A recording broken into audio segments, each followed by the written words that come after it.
property manager, those who don't know me, and it's all residential property management. I do single family homes and individually owned condos. I don't do associations. I am going to put up something from my website here. A lot of you, when I change, I don't know how many of you know that I became my own broker about 2 years ago. In midstream of doing that, I was managing almost 400 properties with just one assistant and some other people in the back. So it was a lot of change, and I really had struggled with getting everything set up with why I chose that name. I used to work with a company I started a million years ago when I first bought my first property.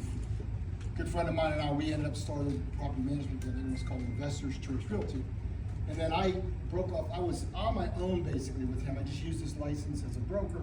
He was a broker and I ran my own business. So I created my own email and I was on the process of this for a long time.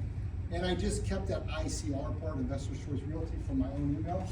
But I always had this, if you can look on the left where it says, who are we? And it's maybe hard to see there, but I wanted to incorporate words with an I, an R, and a C that kind of was what I was about, what the business was about. But a ton of those words are, as you can see, the ones that are capitalized: innovation, insight, integrity, ingenuity, improvement, and keep going on down.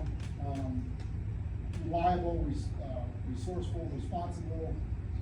Keep going down. You have revenue, and then the C's. Communication, commitment.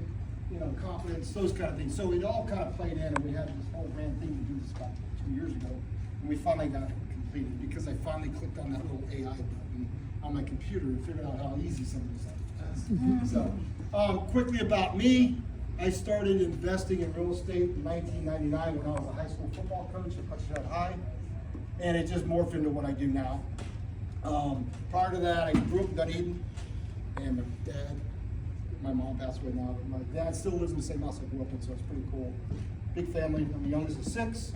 And then something really cool going on with me right now. Some of you know, some don't. I have 2 sons. One plays at the University of Alabama football team, which is the greatest program of all time. And then my other son, who's still in high school, is committed to play at Florida State, where my brother and I both played, so that's kind of cool too.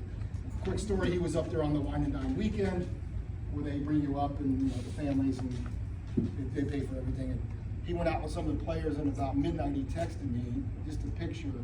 And he was at a bar, and he was waiting in the hallway to go to the restroom. And he said there was a picture of me on the wall. And it was wow. It was pretty good. One of the coaches who's been there forever. That's what he keeps saying. It was in the bathroom.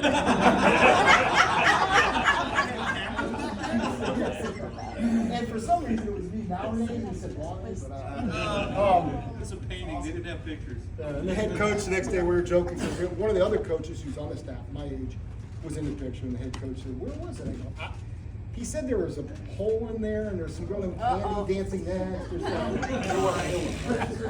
But anyway, real quick, what I do is I do alleviate the stress of owning a rental property. All the hassles, the getting it ready after a move out, the rehab, the photos, the lock boxes, the marketing, the background checks, and all that stuff. I handle all that. If you're sitting in an office somewhere and running your own business or have a job and you have a vacancy, I guarantee you that vacancy is going to be on the market much longer than somebody who does it for a living for you. And you're probably going to get a more highly qualified tenant because of the background checks, because of the things that we do to create that. And then that person will probably stay longer because it's professionally managed, because when you see my air is out, like yesterday morning, I got an air conditioning out, I sent a work order, communicating with the person. It was a over the limit repair, but I was able to do it because it was 93 in the house. So I had to get it done.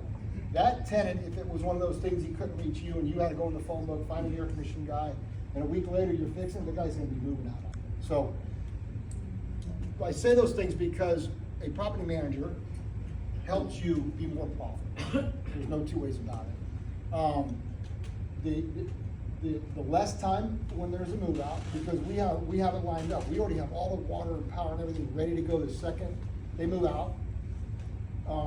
We have people doing lock boxes and walkthroughs and what we call turn sheets, getting the place ready again. And usually by the 10th, we have all that lined up with the owners making approvals to go ahead and move forward. Sometimes a little sooner because we can get people out a little bit sooner. So we help with the amount of time it takes to turn it, to get it ready. So in the long run, over a couple of years, you're gonna be making a lot more money because you have less vacancy. You're also gonna get higher rents. People don't like to deal with somebody who is just a landlord, most people, because that guy has a job. That guy who lives on vacation for 2 weeks while your hot water heater's not working. That gentleman can't get there to open the door to allow you to look at it. So you tend to get a little bit lower quality tenant in general when you're doing it on your own. That costs you money, right? So the speed at which we do things and the way we keep people. We also get the higher rents simply because on the renewal side of things, we start way in advance and we have processes. We try to push the limit on renewals, and we know that fine line of not having somebody move out over $50 a month. And then you now have 2 months of vacancies and all that stuff. So we work with the owners on that.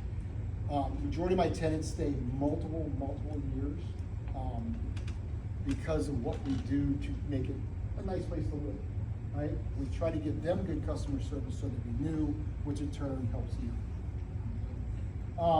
My coverage areas are basically from Spring Hill down to St. Pete. And when I say Tampa, we handle properties in Tampa. I have to look at the addresses, but definitely Wesley Chapel, Roots, over the Pasco, like Randall Lakes, this one. But I have to look at the address to see if it's worth it. So that's one thing. If you ever have a referral from somebody, the simplest thing to do is a 3-way text.